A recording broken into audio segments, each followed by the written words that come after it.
What do you want to know? Well, I've already learned so much. Joe, thank you for having me here at Absolutely. the show. Xenon Z Car. Guys, seriously, go check out the website. I'll leave it in the description because you have literally everything. You have everything about Z cars that I could ever want to know. I have a lot, and I can't take credit for the whole website. The community is what built that website. I'm the one that pays for it. Okay. Well, someone's got to front the money, and I appreciate that you're doing that. So, what got you into Z cars? Why Z cars? Why not the beloved rotary? Well, back when I was a kid, we had a thing called a photographer who would come to your house and take family portraits. Well, I was about 9, and a photographer came and he showed up in a 1986 300ZX Turbo in 553 medium blue metallic. Know it very well because I have one sitting right next to me here. Yeah. That car I saw and I just fell in love with it. 9-year-old kid loves this car because I'd never seen anything like it. It was sporty. It had the look of a Camaro, but not exactly a Camaro because it had pop-up headlights. And it's like, oh, that is just so cool. Yeah. It had the digital dash in it, and it was just by far the best dashboard put into a car. the coolest The thing digital ever. dash. And being a 9-year-old kid, I said to the photographer, I'm like, I'm going to steal your car. I love it. I want to drive it. He goes, if you can drive a stick, you can have it. My mom wouldn't let me get in the car because she knew I would try my hardest to get that car. Yeah. So I always said I'd have one. Well, 12 years later or so, I find myself moving to Tennessee and have an option to trade a beat-up Ford Ranger that I drove to Tennessee with. Yeah. Trade it for 1986 Nissan 300ZX in 553 medium blue metallic. Wasn't a turbo though. Yeah. But I made it one. And ever since I've had to have a Z. Yeah. Now. How many have you had, by the way? Too many to count. Because you keep telling me, like, we've been talking all day, and, like, you're like, this story, you're like, oh, yeah, and then I picked up this car, and I'm like, I'm trying to, count on my fingers. Yeah, I don't think I can. Too many to count. Right now I own 7. Oh, wow. And that's just right now. Between me and the wife. Yeah. So, yeah, we definitely have our share. I'm glad you were able to come out and experience a rare car. Yeah. So. The 200ZS, which I don't know if that review is going to be up by the time this video goes out. I have no idea. That I'm super excited about that one because, like we've been talking about, there's no videos about it. There's very little information about it. If you want to talk about that car a little bit. America never saw what this is. It's basically like a 300ZX, except it was built for the Japanese market specifically because of the 2-liter rules. So I don't know how many people out there know what the 2-liter rule is, but if you purchased a vehicle in Japan when the 2-liter rule was out there, because it has been discontinued, you would pay less every year for your registration than it would if it was a 3-liter like a 300ZX. So they had the 200Z, 200ZG, and 200ZS in the Z31 body style, which had a VG20 turbo. A lot of people think, no, that's RB20. Now, RB20 didn't come until 1986 for the end of 85, beginning of 86. And that was to phase out the VG20. This car came to the country, I believe, 10-ish years ago. Oh, wow. I didn't realize that it had been in the country that long. My friend Adam has owned it for most of that time, and he was gracious enough to let us go ahead and show it today. Yeah. And he He's taking care of her. We're going to be doing a full rebuild on the car. So the motor's coming apart. We're doing new gaskets throughout. Check the pistons, check the block for wear. I don't think we're going to have any problems there. Yeah. But Car felt very solid as it is, so I can't imagine. Typical timing pump, new gaskets, timing pump, timing belt, water pump, new gaskets throughout, and just basically doing a refresh on it. Yeah. Once that's done, we're going to get into the body work. Car's over 30 some years old, and it is starting to show signs. So Yeah. there's a little bit of rust showing here and there around the rear hatch area. We'll fix that. The A-pillars have a little rot. We'll fix that, and we're going to do a full Camerini kit, body kit on it. It already has it's I believe a VIS Racing hood, carbon fiber hood. Yeah, the cowled hood. It's a 3-inch cowl. We'll have to go ahead and fix a little damage that's been done to that.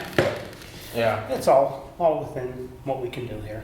So let's jump into the USDM cars. Have the VG30.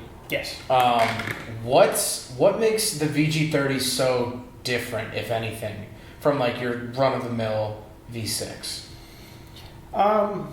There's really not a whole lot different than any other V6 out there, other than it's just super reliable. Yeah, they were all single overhead cam? In the Z31's, everything was single overhead cam except the RB series. Right. The VG series were all single overhead cam. The engine itself was shared with the Maxima, Pathfinder, the early Nissan Quests, your Frontiers, or not Frontiers, but your, what is it, D21? Oh, hard yeah. bodies. The hard bodies, yeah. Some of those SE trims had the VG. In Really? it. I thought they only had KAs. No, some of the higher up trims had a VG in it, but the difference between that is it was actually a, instead of multi-port injection like the Z31's, they actually have a throttle body injection. Oh, okay. Interesting. And a lot of your Datsun 510 guys, they want that intake, that lower intake, so they can run a carb. Oh, okay. Interesting. Now, what about the VG33s? VG33 is basically the next step for the single cam VG series. They increased the bore, so you have a larger bore to get that 3.3 liters, and then the heads were actually made with a little bit better ports. So it does flow a little bit better than the stock AB series head or the W series heads. Okay. They're still based on the W series stuff. Yeah. Okay. So what are the differences between a VG30 and a VG30? Is it just VG30 ET that came in the turbos? Yes, VG-ET is the turbos, and VG30E is the non-turbos. Okay. So what's the Is there anything, or do they literally just slap a turbocharger on and call it a day? Internally, the only difference is the pistons. In the VG30ET, the pistons were dished to lower the compression ratio. Okay. Nissan was very, very conservative when they designed these. They wanted reliability over performance. Right. So when they did the turbo, they decreased the compression and they overfueled the tune with the ECUs. Uh-huh. You can lean these things out a whole lot more with either in this tune or Megasport Gold Box setup, and they run a lot better. Is that sort of like detuned? Is that, do you think, what makes it so reliable? More than likely, because you're not really putting a lot of stress on the engine, and not only that, when you are running it, you're running it on a ridge side. Okay. So you're not in jeopardy of detonation as much. Right. When people blow up one of these engines, they usually do something wrong, like add a boost controller, and they do not give it enough fuel. Yeah. And at that point, you start melting the ring land on the piston, and then they go boom. Yeah. So, jumping back, we're obviously at Xenon Z Car right now. How did you start working on Z cars professionally? What was that turning point like? Really simply, my wife. I was doing stuff on the side for years and years. Been working on my own stuff for almost 25 years. And just by chance, she got a decent paying job where she could, we wouldn't have to worry if something happened. And a little less than 2 years ago, we decided, let's do it. So I opened up full time as of April of 2019. Okay. And so what are some of the services, what are the products? I mean, like, what do you guys do here? Mainly, we fix and repair Z cars from 1989 and older. Pretty much anything that needs to get done, with the exception of paint. I can't do paint in the shop here due to codes. We do it. Yeah. And I'm a one-man operation at this point. Maybe in the future I can get somebody else in here to help out, but yeah, it's just me in here. Yeah. I do everything from engine builds, suspension, interiors. I do body work, but like I said, painting, I can't do it in the shop here due to where the shop is located in a residential area. Right. That's pretty much it. We do custom exhausts in here. I get mandrel bends. I weld everything. Stainless steel, aluminum. Yeah. We got a TIG box there. Just anything that needs to get done, we can do it. We have come up with some parts. I do a pass-through motor mount for the VG series. If you're keeping a turbo in a stock location, which a lot of people want to do because it's kind of hidden. Yeah. The pass-through motor mount gets away with a restrictive S-pipe that routes the intake around the motor mount. So this allows you to run the intake right through the motor mount, right directly to the turbo. That's what that's for. Because I know Garrett's looking into getting a set of those, and I'm sure he'll be contacting you soon. But I was always wondering what the heck that was for. That's for the intake then. That's for the intake. So instead of coming from the air box down through the mass airflow sensor and then going through this restrictive 180-degree S-bend, right. It goes from the mass airflow sensor direct into the turbo. Oh, Out of the turbo, it goes, depending on how you want to run, you can run your up through an intercooler, front mount if you want, or the stock setup just went from the turbo directly into the intake with no blow off or anything. And so, did you come up with that design, or was that a design that had been tossed around? It was tossed around the community for years and years. A couple people made their own versions of it, and I just took it upon myself to go ahead and start making them as well. So, yeah. It's not something that came out of my head. It's it's Right, been tossed around. Yeah. A lot of stuff like that. I also do bumper support brackets where our factory front bumpers or rear bumpers are held on with a thin metal. It's basically a piece of stamped steel with studs pressed into it. Okay. And when your car's there 30-some years out in the elements, as soon as you go to take your bumper off, say you have to change your radiator or you want to add a front mount intercooler, you have a problem when you take that off. The studs snap. Now how are you going to get your bumper back on? Well, I went ahead and I have a guy who does my CNC's plasma cutting, and he went ahead and he cuts me blanks. And I take the blanks and weld new studs in. Actually, I use stainless steel bolts, and I take the studs back in. And now you have a nice sturdy bumper bracket that ain't gonna break. I've had a guy in New York actually hit a deer with his car, and the bracket stayed in one piece. The studs didn't come out, That's some crazy Yeah. R&D, but It destroyed the Dares destroyed the car, but the bumper stayed on the car. hey, the bumper stayed on. And where can we get those? You can get them right through xenonzcar.com/store. So your car might not survive a deer attack, but at least your bumper will. Yeah. And that's and so you can get all of your fabricated parts on there. Yeah, everything is made for order. I don't really stock a whole lot because I'm so busy with other stuff. Yeah. So it takes me a week or so to get everything done by the time I get the order and things like that. Yeah. We also are selling the interior trim kits. We have black and aluminum right now, burl wood, which your anniversary edition, and some of your upscale trim models. The burl wood trim itself was discontinued, and we're trying to find another source for the material so we can have that stuff reproduced. So what all comes in that kit then?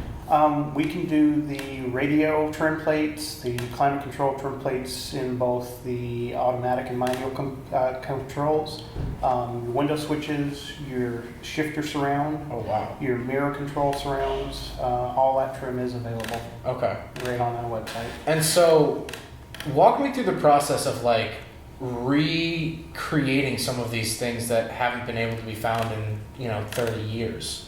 I know we were talking about with your car over there, you 3D printed some center caps for it, which were really cool. They look, I thought that they were the factory center caps. It's just stuff that comes out of your head, It's, Yeah. It's like, like those center caps, I knew I was going to run those wheels, the Mustang bullet wheels, Yeah. and I didn't want to have Mustang emblems or Ford emblems on them. Yeah. So I had a gentleman who does 3D design. I sent him one of the Mustang emblems, Yeah. Mustang caps, and he went ahead and made me a blank. Okay. And then I put on the Z31 Zenki logo Yeah. that's on the hood. I had that sent to him, and he 3D printed them, Yeah. and I did the painting. Which is funny. I just put two and two together. When we picked up Garrett's Z31, it was on V6 Mustang wheels. Totally different style, but I think that's hilarious. Yeah. But what other parts have like sort of resurfaced? Because I've been experiencing this with the Mazda community. It's like they're starting to like parts that were NLA for 20 years are now starting to kind of resurface with 3D printing and CNC and all that stuff. Well, there's a guy out in Washington, Zachary Ard. Him and I can't think of the other gentleman's name.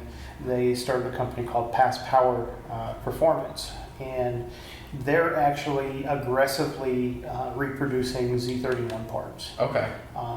One of the most wanted and needed items that they had reproduced is our mirror triangle seals.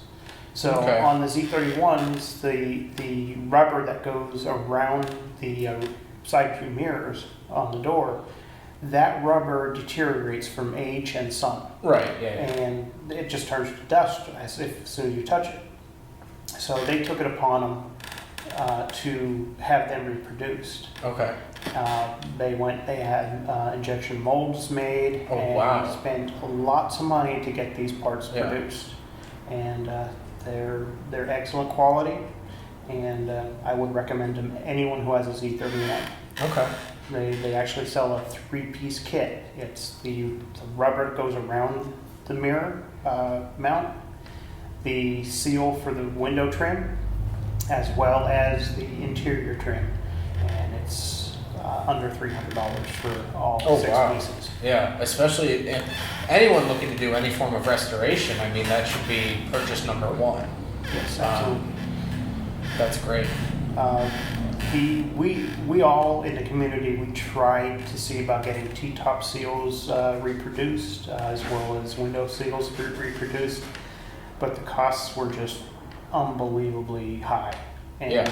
the community right now that's out there, there's not enough of us out there that love these cars to spend that type of money on them. I wanted to ask you about that. That was actually my next question, was because you've been doing Z cars for a long, long time. Yes. I mean, pretty much longer than I've been alive. And so, how have you seen like attraction and interest in the Z car go up and down? Is it high right now? Is it low right now? Is it somewhere in the middle? Is it always stayed constant? It varies. When I first got into them, you had your old school guys who, and they're still out there, a lot of them, who got the car when they were new, and they've held on to them, and just, built the community off of them. Then you have your younger kids who they see it, it's a sports car, they want a sports car, but they can't afford to go out and get a 240 SX or anything like that because drift tax. Everybody knows about drift tax. So they buy a 300ZX, they want to drift it, they want to have fun with it, but they don't realize it's not really that great of a drift car from the factory. Right. You have to put a lot of money into it to make it a drift car. Coilovers, rear suspension upgrades, front suspension upgrades. That's just a start. Yeah. But that, as far as the community goes, that's really where it's at. You have your old school guys like me who, I love building a stock car. Yeah. I love building performance stuff. Yeah. I enjoy building everything, but you have your kids that really don't know what they are. They know it's a Nissan, they know it's a sports car, but they're learning. Yeah. And that's where the old guys in the group we have to help these kids. Right. And that's what we do. I think that's exactly like to a T of what's happening with rotary cars. When I got into mine, like obviously I didn't know anything and I was a young kid, but it was all older guys who either had them since new or had them since the 90s. And now, at least through my Instagram DMs, it becomes very obvious that a new generation is sort of moving in. Their barn finds are kind of starting to come up. A car that has sat for 15, 20 years and a kid wants to buy it as their first car, which I beg you all not to do. The amount of times that people are like, I want to buy an RX-7 as my first and only car. I'm 15, and I have to say, please don't. Unless you have a minivan that'll get you to school, then go for it. But it's interesting. What's awesome about the Z31 though is, unlike your RX-7s, the Z31 can be a very reliable car. Where the VG30 in them, with the exception of the vacuum leaks that we have, they're super reliable. They'll get 25, 26 miles a gallon. They're reliable. Well, here's the thing. Rotaries can be reliable, but it takes a lot of effort, a lot of time, and a lot of patience to get them to that point. If it's a well-maintained, I never had an issue once my car was actually built. It was, these kids find a $1,000 RX-7. That's not going to work. Where Garrett picked up his Z31 for $800. I forget, I wasn't there that night, unfortunately, but I think they reversed the fuel pump wiring, and it fired right up. And he never had an issue with it until he started drifting it. I purchased my 86 that's back here. Yeah. I've been working on for 18 years. Yeah. And yet to drive it. Yeah. Best shelf ever made. Exactly. I purchased that for $400 off of the girl. She had sold it to a kid. He took it home. He went to try to do a tune-up on it and mixed up the spark plug wire and thought he blew up the motor because it was only running on 5 cylinders. Right, yeah. So he brought it back to her. She didn't know what to do. And I bought it off of her for $400, sight unseen. Brought it home, start messing with it, start tracing the wiring, and number 4 and 6 were crossed. Yeah. I put them back, and she fired up on all 6 cylinders and ran great. Yeah. I immediately disassembled the entire car, but I was waiting for that. But it ran great. Right after that. Yeah. Yeah, that's the thing is that you can't, $1,000 rotary is not going to be good to you. a $2,000 rotary isn't going to be good to you. You spend $5-6 grand, they're going to be reliable, but you're spending $5 or $6 grand. Exactly.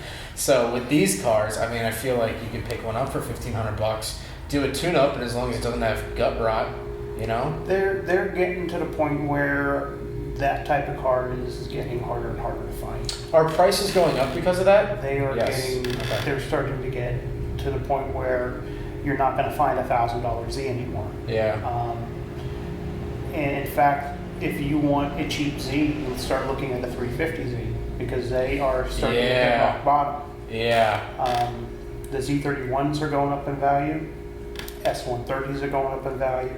Even the Z32s are now just at the bottom of the climb now.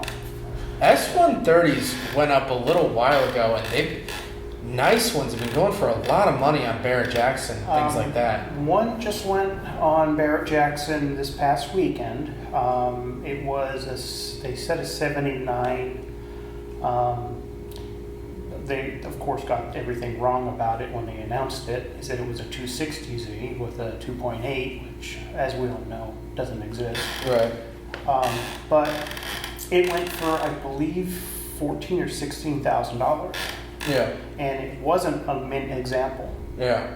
It was rough in some areas. I remember, this must have been 2 or 3 years ago, there was a 280 that went for some good money. It was like a showroom quality, good money. And that, I remember seeing that and thinking, that's going to be the car that kind of turns the tide into Barrett-Jackson stuff, recognizing Japanese cars. Yeah. I think that was the start of Japanese cars actually starting to go for big money. This past year, there was 3 Z31's that went on Mecum. One of them actually was back in December of the last year, I believe. One had low mileage, right around 60,000. One had medium mileage, about 100,000. Those two cars both sold over $10,000. Wow. And they were pretty nice examples. There Yeah. was another one that went for about 7, and it was your average middle of the road Z31. Okay. So, let's say if someone's listening to this and they're like, I want to buy a Z31. What are the things they should look for? What are some things they should stay away from? What are your buying tips for getting into Z31s? Any maintenance records are super important. If you find a Z31 and the owner has maintenance records, that's a major plus, because these cars have a $60,000 or 60,000 mile timing belt. Oh, interesting. Okay. So that timing belt needs to be changed. Yeah. Because of the VG being an interference motor, your timing belt goes, you are talking lots of money to rebuild heads. So definitely ask about the timing belt if you're going out to look at a car. Other things, vacuum leaks are very common. Rust. Rust is a big killer for Z31s. The most common areas, if your Z31 has factory mud flaps, that is the biggest area that rust will start to show. Because the plastic holds it in, right? The water and moisture just sits behind it and it just rots away. It will look beautiful on the outside with the mud flaps there, but as soon as you touch that mud flap, it's just gone. I've done more repairs on rear quarters because of that than I can count. Yeah. T-top drains. T-top drains need to be maintained and cleaned. Otherwise, it'll back up. Water will start dripping down through the weather stripping, and people think, oh, well, that's why the T-tops leak, because the weather stripping is bad. No, it's your drains are clogged, and the water don't have anywhere to go. Find someone with an air compressor. If you have an air compressor, just blow those things out. Clean them out. The rear windows and taillight seals are butyl. It's a butyl, like a sticky tar that holds those in and seals, and that will deteriorate over time. 30 years out in the sun, it's going to melt. Yeah. And that'll let moisture in. Take the car to a car wash if you're buying it, spray it down real good, then open it up and see if you see any moisture inside. Yeah. Most common areas, your rear quarters on the inside where your spare tire is, and then on the passenger or on the driver's side where your toolkit is underneath the carpet. Feel, see if there's any moisture there. Yeah. Very common areas for rust to form there. Also behind the driver and passenger side seats is a common area because once again moisture will sit from the T-top joints. That's really the most issues you need to look for. Other than that, they're pretty reliable. Yeah. Would you recommend looking into T-top cars, going away from T-top cars, or does it not really matter? It really don't make any difference. These T-tops, they seal really well from my experience. Yeah. And yeah, I see a drip here and there every now and then, and a lot of that can be remedied by maintaining the seals. Yeah. I can't think of the name of the cream that you can get through a Honda dealership. I was going to ask how to maintain the seals. It's a silicone base, like a grease that you can put on your seals, and it will swell them back up. I swear by it. Okay. I have a tube of it here somewhere I can show Yeah. on camera. But I swear by this stuff. Every one I've ever had that had a leak, I put a little bit of that on the seal, Yeah. let it sit for 24 hours, and then wipe off the excess. And usually that'll fix it. If not, then I have to adjust the windows. Yeah. So, what are some parts that, like, if someone saw a Z31 in a junkyard, what are some parts that, like, you should go in and grab? Like, for instance, the first gen RX-7, if you see rear calipers for a first gen RX-7, buy them. Like, just buy them because they're hard to find and very expensive. It's actually funny you say rear calipers because they're getting harder and harder to find for the Z31's now. Mainly the left rear. Okay.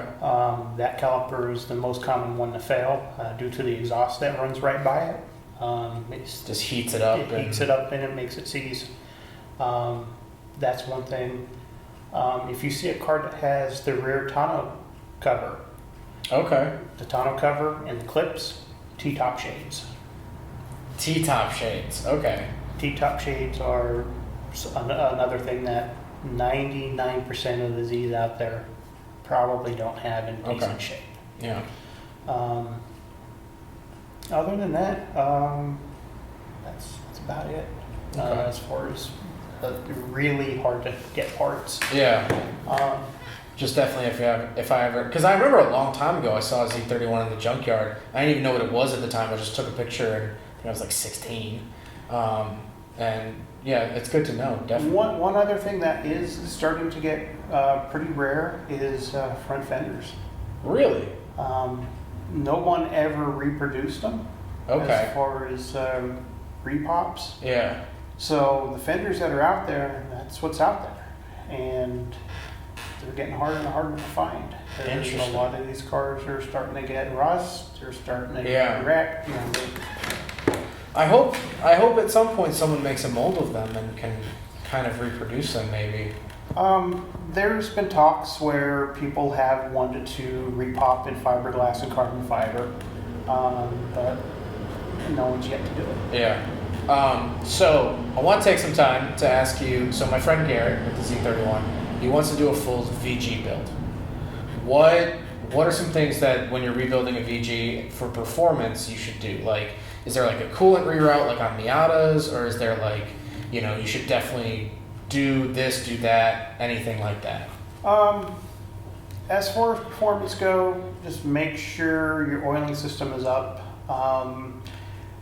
Cams are a big thing. That's going to play a huge role in his final outcome as far as his performance. Because the stock cams weren't really big to begin with. Okay. Iscadarian does make a regrind. We actually have group buys with Iscadarian. What's that company again? Isky. Okay. That's what they all go by. They've done a group buy for the Z31 guys on regrinds. He offers two different grinds, a 270 and a 280 grind, and they make a huge difference. Okay. as far as how much air can get into the cylinder. Yeah. Valve train, you really don't have to do a whole lot with the valve train because even with oversized valves, they're only 1 millimeter larger than stock, and it's not going to make a huge difference in performance. These things love boost, so as much boost as you can get into it with as much fuel as you can get into it, that's where the power's made. Would you recommend throwing in NA pistons for that higher compression when you're making boost? Because I'm pretty sure he has NA pistons, so it would be the higher compression motor technically. It would be a 9-to-1 compression ratio, and it's going to show in the low end with the NA pistons. With the turbo pistons, he can run more boost. Yeah. But he ain't going to see that until his about 2,500 to 3,000 RPM. Okay. So it really depends on what his goals are for the car. Yeah. It would be drifting, so I assume that would be more higher revs. I would consider going with a set of Z32 forged pistons and rods. You can't use the Z32 piston on the Z31 rod. You have to swap the rods and pistons because the wrist pin size is different. Oh, interesting. Okay, but stock Z31 crank? Crank will work, yeah. Okay, cool. Anything he should do to the block? Any porting to the head? You can port and polish the heads, the ports if he wants. There'll be some gains there. Yeah. But it's really porting and polishing, unless you're doing it yourself, is expensive. I'm just thinking right now of like reliability mods, and I'm just now thinking like they're already reliable. You don't have to rotaries. You have to put on a life support system to keep them running. So the fact that you really just don't have to do a whole lot to them.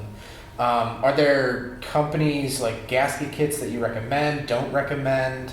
I know you probably don't want to throw shade on anyone, but I actually refuse to use any Felpro gasket sets as far as head gaskets go. Okay. I've seen way too many Felpro gasket failures on our head gaskets. I don't know what it is in their design, but they don't last. Other than that, the gaskets that I recommend are Victor Rains, Ishino Stone, McHale. They all make good quality products. In fact, Ishino Stone was the stock OEM supplier to Nissan. So those are the gaskets that I do recommend. Whenever I'm building one, that's pretty much all I use. Yeah. There's a company called ITM. They make a gasket set. If you're doing a rebuild, they have some decent gaskets, but some of the stuff ain't super top quality. Yeah. One thing I do like that they do provide a metal lower intake manifold gasket, whereas again Felpro, they have a paper based, and it just does not fit right. So what was that plenum gasket issue you were telling me earlier today?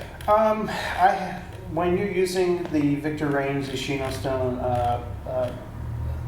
upper to lower plenum gasket, if you don't get it set on exactly right, a lot of times it'll pinch, and then you'll get a vacuum leak, and that's what I believe I'm dealing with. Okay, because I was just wondering if any Z31 owners that are trying desperately to find a vacuum issue, and maybe we could point them in that direction. It's not something that commonly happens. I think it's just when I was dropping it on, I kinked it, or that's probably what happened.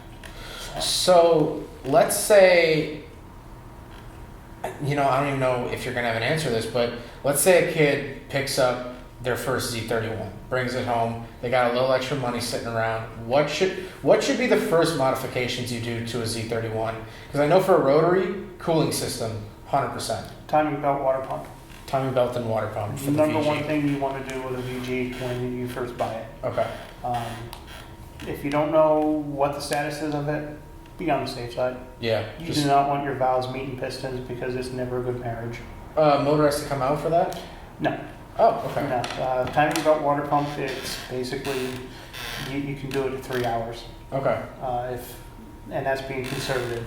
Can you still get OEM water pumps and stuff? Absolutely. Okay. So So just Yeah. stick with that. When I'm doing the time and belt water pump, I only buy Gates.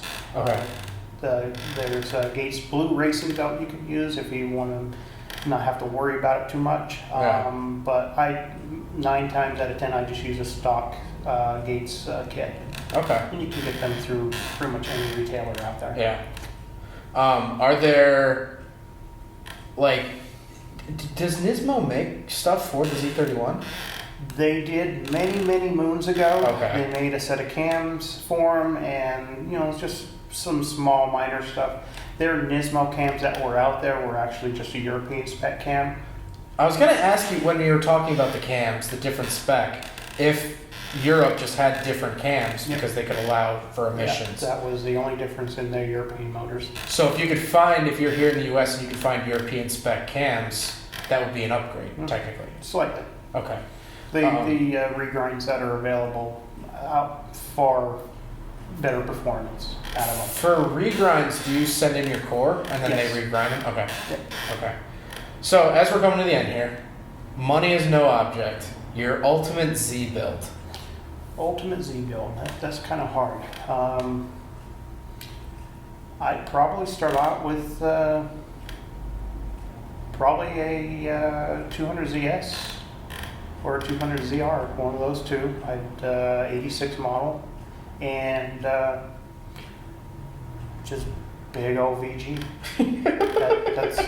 That's my ultimate Z build. Big turbo. Big turbo. Do people supercharge VGs or no? There's a few that have. The Okay. Xterra and the Frontier actually had a supercharge option, but Right. it was a little tiny Eaton, Okay. and really the Z31 Turbo puts out more power than that did Right. from the factory. That makes sense. All right. Well, awesome. Where can people find you? Where can they find all this information, all these products and stuff?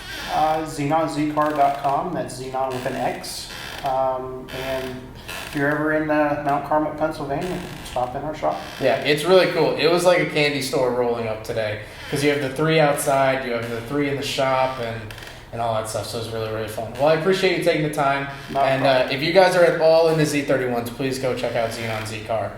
Really cool website and really cool people. So We work on, like I said, everything from the Z31 back. yeah. So thank you guys so much for listening, and I'll see you guys next episode.